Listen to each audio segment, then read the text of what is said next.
Hello दोस्तों, नमस्ते। ये कहानी एक ऐसी औरत की है जिसके मन में ममता का भंडार भरा हुआ था, हृदय में, लेकिन वो उसको प्रकट नहीं कर पा रही थी और उसको रोकने की कोशिश कर रही थी क्योंकि उसकी अपनी कोई संतान नहीं थी। तो सुनते हैं कहानी। ताऊ जी, हमें रेलगाड़ी ला दोगे? कहता हुआ एक 5 वर्षीय बालक गोपाल दास की ओर दौड़ा। गोपाल ने दोनों बाहें फैलाकर हाँ बेटा, ला देंगे। उनके इतना कहते कहते बालक उनके निकट आ गया और उन्होंने बालक को गोद में उठा लिया और उसका मुख चूम कर बोले, क्या करेगा रेलगाड़ी का? बालक बोला, उसमें बैठकर बड़ी दूर जाएंगे, हम भी जाएंगे, नीता को भी ले जाएंगे, बाबूजी को नहीं ले जाएंगे, माँ को भी ले जाएंगे, हमें रेलगाड़ी लाके नहीं देते। ताऊ जी, तुम ला दोगे तो तुम्हें ले जाएंगे। ताऊ जी, और किससे ले जाएगा?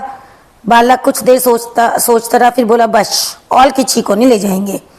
पास में ही उनकी पत्नी बैठी हुई थी। गोपाल जी ने उनकी ओर इशारा करके कहा, अपनी ताई को नहीं ले जाएगा? बालक कुछ देर तक ताई को देखता रहा। ताई जी उस समय चिड़ी हुई सी बैठी थी। बालक को उनके मुख के भाव अच्छे नहीं लगे। वो बोला, ताई जी को नहीं ले जाएंगे। ताई जी बोली, अपने ताऊ जी को ले जा, मेरे ऊपर दया कर। ताई ने ये सब इतनी बेरुखी से कहा था और साथ में फिर ताऊ जी ने बोला कि ताई को क्यों नहीं ले जाएगा? बालक, ताई हमें प्यार नहीं करती। गोपाल, जो प्यार करे तो ले जाएगा। बालक को इसमें कुछ संदेह था, तो उन्हें उसे तो ताई के हाव भाव देख के लग ही नहीं रहा था कि ताई उसको प्यार भी करेगी। इससे वो चुप रहा। अरे क्यों नहीं बोलता? बोलना, ताई अगर प्यार करेगी तो ले जाएगा रेलगाड़ी में बिठा के। बालक ने ताऊ जी को प्रसन्न करने के लिए केवल सिरे ला दिया और स्वीकृति दे दी सिरे ला के, लेकिन अपने मुख से कुछ नहीं बोला उसने। गोपाल जी उसे अपनी पत्नी के पास ले गए और उससे बोले, लो इसे प्यार कर लो तो तुम्हें ले जाएगा। परंतु बच्ची की ताई श्रीमती रामेश्वरी जी को पति की है जुगलबाजी अच्छी नहीं लगी। वह तुनक कर बोली, तुम ही रेल पर बैठ कर जाओ, मुझे नहीं जाना। उन्होंने रामेश्वरी की बात पर ध्यान नहीं दिया। बच्चे को उनकी गोद में बिठाने की चेष्टा करते हुए बोले, प्यार नहीं करोगी तो फिर रेलगाड़ी में नहीं बिठाएगा? क्यों रे मनोहर? मनोहर ने ताऊ की बात का उत्तर नहीं दिया। उधर ताई ने मनोहर को अपनी गोद से धकेल दिया। मनोहर नीचे गिर गया। शरीर में तो चोट नहीं लगी पर हृदय में चोट लग गई और बालक रो रहा था। गोपाल ने बालक को गोद में उठा लिया, चुमकारा, पुचकार कर चुप किया और तत्पश्चात उसे कुछ पैसे तथा रेलगाड़ी ला देने का वचन दिया। बालक मनोहर भयपूर्ण दृष्टि से अपनी ताई की ओर देख रहा था और वहां से चला गया। मनोहर के जाने के बाद वो रामेश्वरी से बोले, तुम्हारे कैसा व्यवहार है? बच्चे को धकेल दिया, जो उसे चोट लग जाती तो? रामेश्वरी मुंह मटकाकर बोली, लग जाती तो अच्छा होता, क्यों मेरी खोपड़ी पर लादे देते हो? आप ही मेरे ऊपर डालते थे और आप ही अब ऐसी बातें करते हो। गोपाल जी ने कुड़कर बोला, इसी को खोपड़ी पर लादना कहते हैं। रामेश्वरी, और किसे कहते हैं? तुम्हें तो अपने आगे और किसी का दुख सुख सूझता ही नहीं, न जाने कब किसका जी कैसा होता है। तुम्हें इन बातों की कोई परवाह नहीं है, बस अपनी चुहल से काम है। तो गोपाल जी बोलते हैं, बच्चों की प्यारी प्यारी बातें सुनकर जो चाहे जैसा जी हो प्रसन्न हो जाता है, मगर तुम्हारा हृदय न जाने किस धातु का बना हुआ है।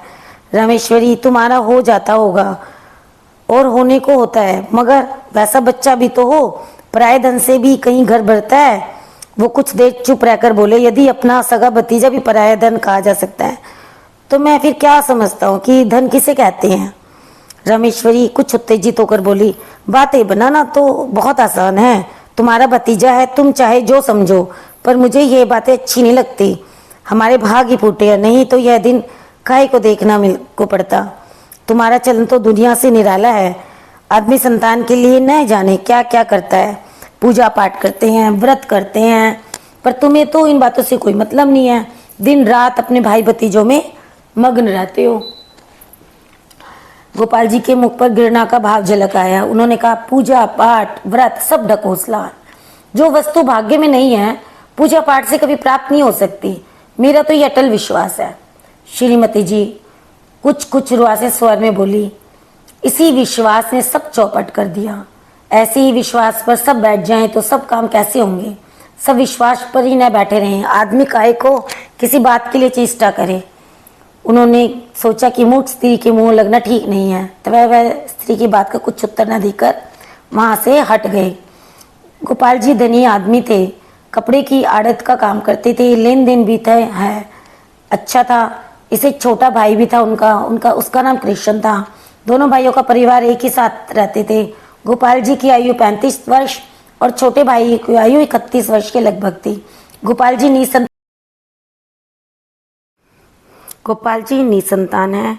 कृष्ण के 2 संतानें हैं, एक पुत्र वही पुत्र जिससे पाठक परिचित हो चुके हैं और एक कन्या है। कन्या की आयु 2 वर्ष के लगभग है। गोपाल जी अपने छोटे भाई और उसकी संतान पर बहुत स्नेह रखते हैं। ऐसा स्नेह कि उसके प्रभाव से उन्हें अपनी संतानहीनता कभी खटकती ही नहीं है। छोटे भाई की संतान को ही वो अपनी अपनी संतान मानते हैं और दोनों बच्चे भी गोपाल से इतने हिले मिले हैं कि पिता से भी अधिक समझते हैं। परंतु जो उनकी पत्नी है रामेश्वरी को अपनी संतानहीनता का बहुत दुख है। वह दिन रात संतान के बारे में सोचती रहती है और उसी में घुली रहती है। छोटे भाई की संतान पर पति का प्रेम उनकी आंखों में कांटे की तरह खटकता है। जब रात के भोजन आदि से वो निपट गए तो गोपाल जी शैया पर लेटे हुए थे और शीतल और मंद वायु का आनंद ले रहे थे। पास ही दूसरी शैया पर रामेश्वरी हथेली पर सिर रख के लेटी थी, किसी की चिंता में डूबी हुई थी। दोनों बच्चे गोपाल जी के पास से अभी उठ के अपनी माँ के पास ही गए थे। गोपाल जी ने अपनी पत्नी की ओर करवट लेते हुए बोला, आज तुमने मनोहर को बुरी तरह से धकेला है, मुझे बहुत दुख हो रहा है उसका। कभी कभी तो तुम्हारा व्यवहार अमानुषिक हो जाता है। रामेश्वरी बोली, तुम ही ने मुझे ऐसा बना रखा है। उस दिन पंडित जी ने कहा था कि हम दोनों के जन्म पत्र में संतान का योग है, उपाय करने से संतान हो सकती है। उसने उपाय भी बताए थे, पर तुमने उसमें एक भी उपाय न करके देखा। तुम तो इन्हीं दोनों में मग्न रहते हो। तुम्हारी इस बात से दिन रात मेरा कलेजा सुलगता रहता है। आदमी उपाय तो करता ही है ना, फिर जो होगा ना होगा भगवान के दिन है। गोपाल जी ने हंसकर बोला, तुम्हारी जैसी सीधी सी स्त्री को भी मैं क्या बोलूं। उन ज्योतिषी की बातों में आ गई। किन किन की बातों के ऊपर विश्वास करती हो? वो तो दुनिया भर के धूर्त और झूठे हैं, वो झूठ बोलने की रोटियां खाते हैं। रामेश्वरी तुनक कर बोली, तुम्हें तो सारा संसार झूठा ही दिखाई पड़ता है। ये पोथी पुराण भी सब झूठे हैं। पंडित जी अपनी तरफ से तो कुछ बनाकर बोलते नहीं है। शास्त्रों में जो लिखा है वही तो बोलते हैं। वो तो वह झूठा है तो सारे पोथी पत्र भी झूठे हैं, सारे शास्त्र भी झूठे हैं। अंग्रेजी क्या पढ़ लिए, अपने आप के आगे तो किसी को समझते ही नहीं। ये तो बाप दादा के ज़माने से चली आई है, आप उन्हें भी झूठा बता रहे हो। जब वो गोपाल जी ने ऐसा सुना तो बोली, तुम समझती क्यों नहीं हो, अपने ही ओटे में जाती हो। मैं ये नहीं कह रहा कि ज्योतिष शास्त्र झूठा है, संभव है वो सच्चा हो, परंतु ज्योतिषियों में अधिकांश ज्योतिष झूठे होते हैं। उन्हें ज्योतिष का पूर्ण ज्ञान भी नहीं होता। 1-2 पुस्तकें पढ़ते हैं और ज्योतिष बन बैठते हैं, लोगों को ठगते फिरते हैं। ऐसी दशा में उनकी बातों पर कैसे विश्वास किया जा सकता है? रामेश्वर ने बोला, हूँ सब झूठे ही हैं, तुम ही एक बड़े सच्चे हो। अच्छा एक बात पूछती हूँ, भला तुम्हारे जी में संतान का मुख देखने की इच्छा नहीं होती क्या? तो इस बार रामेश्वरी ने गोपाल जी के हृदय पे क्या किया, उनको टक से वो लगा अपना कि कोमल स्थान पकड़ लिया उन्होंने। कुछ देर तो वो चुप रहे, फिर बोले लंबी सांस लेकर, ऐसा कौन मनुष्य होगा जिसके हृदय में संतान का मुंह देखने की इच्छा ना हो? परंतु क्या करें, जब है नहीं तो ना ही होने की कोई आशा है, क्यों व्यर्थ में चिंता करें, उसका क्या लाभ है? अपनी संतान से जो हो सकता है वो भाई की संतान से भी हो रहा है। जितना स्नेह अपनी संतान पे होता है उतना इनसे भी हो रहा है। जो आनंद उनकी बाल क्रीड़ा से आता है इनकी से भी आ रहा है। फिर नहीं समझता कि चिंता क्यों की जाए। रामेश्वरी कुड़कल बोली, तुम्हारी समझ को मैं क्या कहूँ, इसी से तो रात दिन चला करती हूँ। भला तो यह बताओ तुम्हारे पीछे क्या इन्हीं से तुम्हारा नाम चलेगा? वो हंसकर बोले, अरे तुम भी कहाँ शुद्ध बातें ले आई बीच में। नाम संतान से नहीं चलता, नाम अपनी सिक्किती से चलता है। तुलसीदास को देश का बच्चा बच्चा जानता है। सूरदास को मरे कितने दिन हो गए, जितने बड़े महात्मा थे उन सबका नाम क्या उनकी संतान की बदौलत हो रहा है, चल रहा है। सच पूछो तो संतान से जितनी नाम चलाने की आशा हो जाती है उतनी नाम डूब जाने की भी संभावना रहती है। परंतु सुकृति एक ऐसी वस्तु है जिसमें नाम बढ़ने के सिवा घटने की कोई आशंका ही नहीं है। हमारे शहर के में राय गिरधारी लाल कितने नामी थे, उनकी संतान कहाँ थी? उनकी धर्मशाला और अनाथालय से उनका नाम अब तक चला आ रहा है और अभी ना जाने कितने सालों तक चलता रहेगा। रामेश्वरी, शास्त्र में लिखा है जिसके पुत्र नहीं होता उसकी मुक्ति नहीं होती। तो गोपाल जी बोले, मुक्ति पर तो मुझे विश्वास नहीं है, मुक्ति किस चिड़िया का नाम है। तो रामेश्वरी अब निरुत्तर होते हुए बोली, अब तुमसे कौन बकवास करे, अपने आगे तो किसी को कुछ समझते ही नहीं हो। मनुष्य का हृदय बड़ा ममतावत प्रेमी है, कैसी भी उपयोगी और कितनी ही सुंदर वस्तु क्यों ना हो, जब तक मनुष्य उसको पराई समझता है तब तक वो उससे प्यार ही नहीं कर सकता। लेकिन भद्दी से भद्दी और बिल्कुल काम में आने वाली वस्तु को यदि मनुष्य अपना समझ लेता है तो उससे प्यार करता है, प्रेम करता है। पराई वस्तु कितनी मूल्यवान क्यों ना हो, कितनी ही उपयोगी क्यों ना हो, कितनी ही सुंदर क्यों ना हो, उसके नष्ट होने पर मनुष्य कुछ भी दुख का अनुभव नहीं करता, इसलिए कि वह मनुष्य की उसकी नहीं पराई है। परंतु अपनी वस्तु भद्दी हो, काम में न आने वाली हो, नष्ट होने पर मनुष्य को बहुत दुख होता है, इसलिए क्योंकि वह अपनी चीज़ है। कभी कभी ऐसा भी होता है कि मनुष्य पराई चीज़ से भी प्यार करने लग जाता है। ऐसी दशा में जब तक मनुष्य उस वस्तु को अपना नहीं बना लेगा ना, तब तक उसके हृदय में संतुष्टि नहीं मिलेगी कि जब तक वो वस्तु मेरी है, उसे संतोष होगा ही नहीं। ममत्व से प्रेम उत्पन्न होता है, प्रेम से ममत्व, इन दोनों का साथ चोली दामन का ही साथ है एक दूसरे का, ये दोनों को अलग नहीं किया जा सकता। यद्यपि रामेश्वरी को माता बनने का सौभाग्य प्राप्त नहीं हुआ था, लेकिन उसके हृदय में ना माता का मन था, माता का हृदय था जो पूरी योग्यता रखता था माता का हृदय बनने के लिए। उसके हृदय में वो सभी गुण विद्यमान थे जो अंतर्निहित होते हैं, जो एक माता के हृदय में होते ही होते हैं, परंतु उनका विकास नहीं हुआ था। उनका हृदय उस भूमि की तरह था जिसमें बीज तो पड़ा है, पर उसको सींचकर और इस प्रकार बीज को प्रस्फुटित करके भूमि के ऊपर लाने वाला कोई नहीं है। इसलिए उनका हृदय उन बच्चों की ओर खींचता तो था, परंतु जब उन्हें ध्यान आता था कि ये मेरे बच्चे नहीं हैं, दूसरे के हैं, तब उनके हृदय में उनके प्रति द्वेष उत्पन्न होता था और घृणा उत्पन्न होती थी। विशेषकर उस समय जब देश की मात्रा और भी ज़्यादा बढ़ जाती थी, जब वो ये देखती थी कि उनके पतिदेव तो उन बच्चों पे प्राण छिड़कते हैं जो रामेश्वरी के नहीं है। शाम का समय था, रामेश्वरी खुली छत पे बैठी हवा खा रही थी, पास में उनकी देवरानी भी बैठी हुई थी। दोनों बच्चे छत पर दौड़ दौड़ कर खेल रहे थे। रामेश्वरी उनके खेल को देख रही थी। इस समय रामेश्वरी को उन बच्चों को खेलना कूदना भला बहुत अच्छा लग रहा था। वो हवा में उड़ते हुए उनके बाल, कमल की तरह खिले हुए उनके नन्हे नन्हे मुख, उनकी प्यारी प्यारी तोतली बातें, उनका भागना, उनका चिल्लाना, लौट जाना इत्यादि क्रीड़ाएं उसके हृदय को शीतल कर रही थी। सहसा मनोहर अपनी बहन को मारने दौड़ता है और वो खिलखिलाती हुई दौड़कर रामेश्वरी की गोदी में जा गिरती है। उसके पीछे पीछे मनोहर भी दौड़ता हुआ आता है और उन्हीं की गोदी में गिर जाता है। रामेश्वरी उस समय सारा देश भूलकर दोनों बच्चों को अपने हृदय से लगा लेती है। इस प्रकार वह मनुष्य लगता है जो कि बच्चों के लिए तरस रहा हो, उसको बड़ी सतृष्णा से दोनों को प्यार किया। उस समय यदि कोई अपरिचित मनुष्य उसको देख लेता तो उसे विश्वास ही नहीं होता कि ये रामेश्वरी उन बच्चों की माँ नहीं है। दोनों बच्चे बड़ी देर तक उसकी गोद में खेलते रहे। उसी समय किसी के आने के हाथ आकर बच्चों की माँ वहाँ से उठ के चली गई।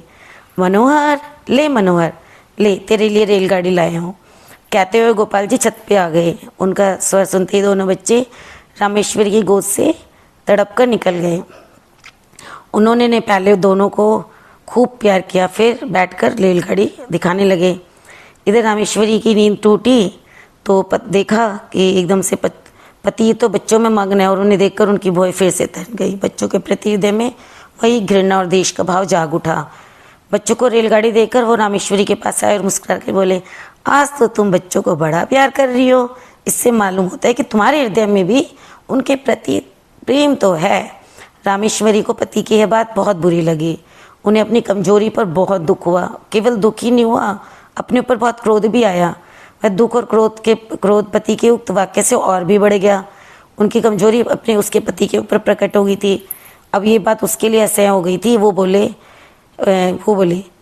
कि मैं इसीलिए तो कहता हूँ अपनी संतान के लिए सोचना वृथा है। यदि तुम इनसे प्रेम करने लगोगी ना तो ये ही अपनी संतान प्रति तो नहीं लगेंगे। मुझे इस बात से प्रसन्नता है कि तुम इनसे स्नेह करना सीख रही हो।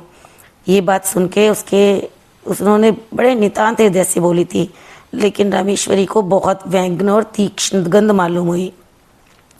आठों पैर आंखों के सामने रहने से प्यार को जो ललचा ही उठता है, इनके मारे कलेजा और भी जला करता है। उन्होंने पत्नी को ऐसे मौन देखा तो बोले कि अब जीपने से क्या होगा, अपने प्रेम को छिपाने की चेष्टा करना व्यर्थ है और कोई आवश्यकता भी नहीं है छिपाने की। रामेश्वरी जल बुनकर बोली, मुझे क्या पड़ी है जो मैं उनसे प्यार करूंगी, तुम ही को मुबारक रहें। निगोड़े आप ही आके घुसते हैं। एक घर में रहने में कभी कभी हंसना बोलना पड़ता ही है। अभी परसों जरा यूं ही ढकेल दिया उस पर, तुमने सैकड़ों बातें सुना दी। संकट में प्राण है, न यूं चैन न वो चैन। दोपाल जी को पत्नी के वाक्य सुनकर बहुत क्रोध आया। उन्होंने कर्कश आवाज बोला, न जाने कैसी स्त्री हो, कैसी हृदय है तुम्हारा। अभी अच्छी खासी बच्चे से प्यार कर रही थी, मेरे आते गिरगिट की तरह रंग बदल लिया। अपनी इच्छा से चाहे जो करो, मेरे कहने से बल्लियाँ उछलती हो। न जाने मेरी बातों में कौन सा विष घुला है। यदि मेरा कहना बुरा लगता है तो ठीक है, मैं अब कहूँगा ही नहीं तुमसे कुछ। पर याद रखो, उनके बच्चों को ना निगोड़े सिंगोड़े मत बोलना, या ये शब्द मुझे अच्छे नहीं लगते। ठीक है, मुझे तुमसे ज़्यादा ये बच्चे बहुत प्यारे हैं। रामेश्वरी ने इसका कोई भी उत्तर नहीं दिया और अपने शोभ और क्रोध को वो आंखों से निकालने लगी। जैसे जैसे गोपाल जी को उसने बच्चों की ओर बढ़ता जा रहा था, वैसे वैसे रामेश्वरी के देश और घृणा की मात्रा भी बढ़ती जा रही थी। बच्चों के पीछे पति पत्नी में कहासुनी हो जाती थी और रामेश्वरी को पति के कटु वचन सुनने पड़ते थे। जब रामेश्वरी ने यह देखा कि बच्चों के कारण ही वो पति की नज़रों से गिरती जा रही है, तब उसके हृदय में बड़ा तूफान उठा। उन्होंने यह सोचा, पराए बच्चों के पीछे मुझसे प्रेम कम करने इनका प्रेम कम होता जा रहा है। इनके लिए तो ये बच्चे ही सब कुछ हैं, मैं कुछ भी नहीं हूँ। दुनिया मरती जाती है पर दोनों को मौत नहीं। ये पैदा होते ही क्यों न मर गए, न ये होते न मुझे ये दिन देखने पड़ते। जिस दिन ये मरेंगे उस दिन घी के दिए जलाऊंगी। इन्होंने ही मेरे घर का सत्यानाश कर रखा है। इसी प्रकार कुछ दिन और बीत गए।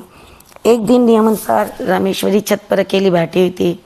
उनके हृदय में अनेक प्रकार के विचार आते, विचार और कुछ भी नहीं थे। अपनी नीच की संतान का आवाज भी आ रहा था। अपने बच्चों की, उसके बच्चे नहीं बदनी संतान की वजह से बहुत दुखी रहती थी। पति का भाई की संतान के प्रति अनुराग इत्यादि।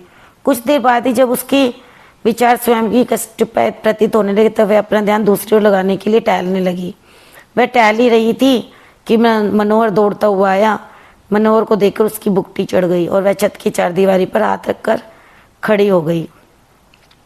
संध्या का समय था। आकाश में रंग बिरंगी पतंगें उड़ रही थी। मनोहर कुछ देर तो पतंगों को देखता रहा और सोचता रहा, कोई पतंग कट कर उसकी छत पर गिरे, क्या आनंद आवे।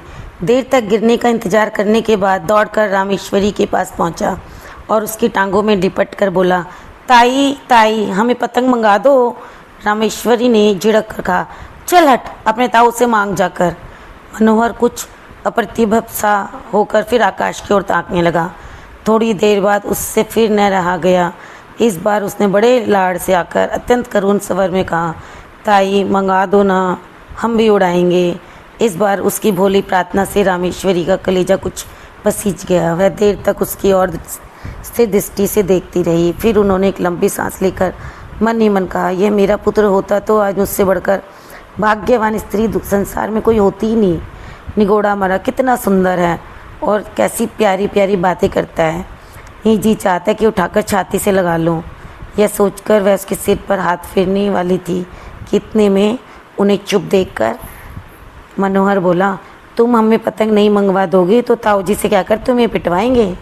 यद्यपि बच्चे की इस भोली बात में भी मधुरता थी, तथापि रामेश्वरी का मुंह क्रोध के मारे लाल हो गया।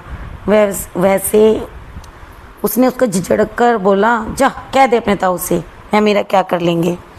मनोहर भयभीत होकर उनके पास से हट गया और फिर सतीक्ष्ण नेत्रों से आकाश में उड़ती हुई पतंगों को देखने लगा।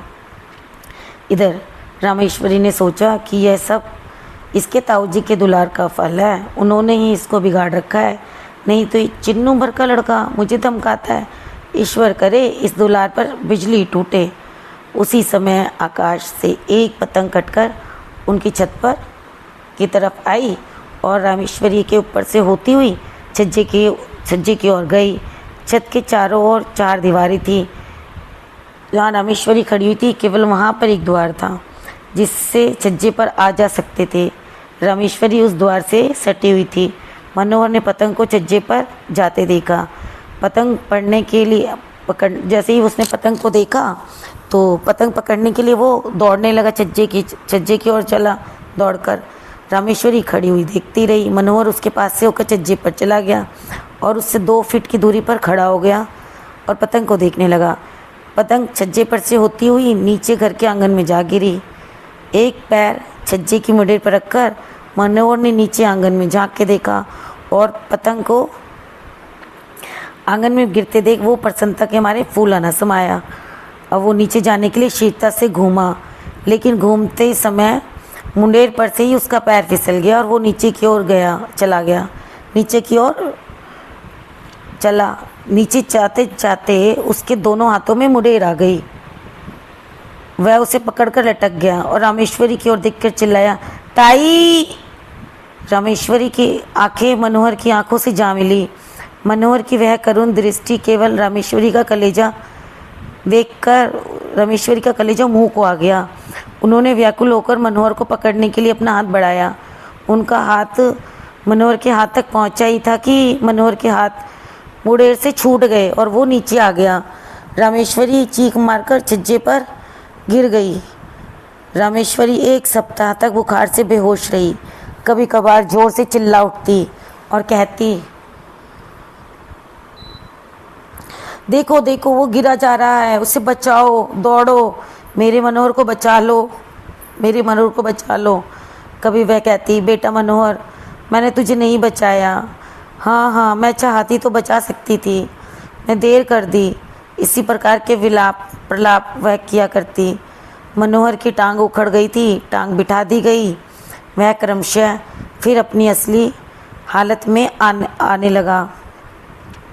उधर वो 1 सप्ताह तक रामेश्वरी का ज्वर कम ही नहीं हुआ। अच्छी तरह से होश आने पर उन्होंने पूछा कि मनोहर कैसा है। तो जब उन्होंने पूछा मनोहर कैसा है, तो गोपाल जी ने उत्तर दिया कि वो अच्छा है। रामेश्वरी बोली कि उसे मेरे पास लाओ। मनोहर रामेश्वरी के पास लाया गया। रामेश्वरी ने उसे बड़े प्यार से हृदय में अपने हृदय से लगा लिया और आँखों से आंसुओं की झड़ी लग गई। हिचकियों से उसका गला रुध गया। रामेश्वरी कुछ दिनों बाद पूरी तरह से ठीक हो गई, वो स्वस्थ हो गई। अब वह मनोहर और उसकी बहन नीता से देश नहीं करती और मनोहर तो अब उसका प्राणदार हो गया है। उसके बिना उन्हें एक क्षण भी चैन नहीं मिलता।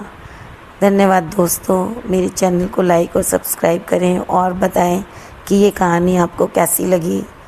इस तरह की कहानी को देखते रहिए, मेरे चैनल को देखते रहिए।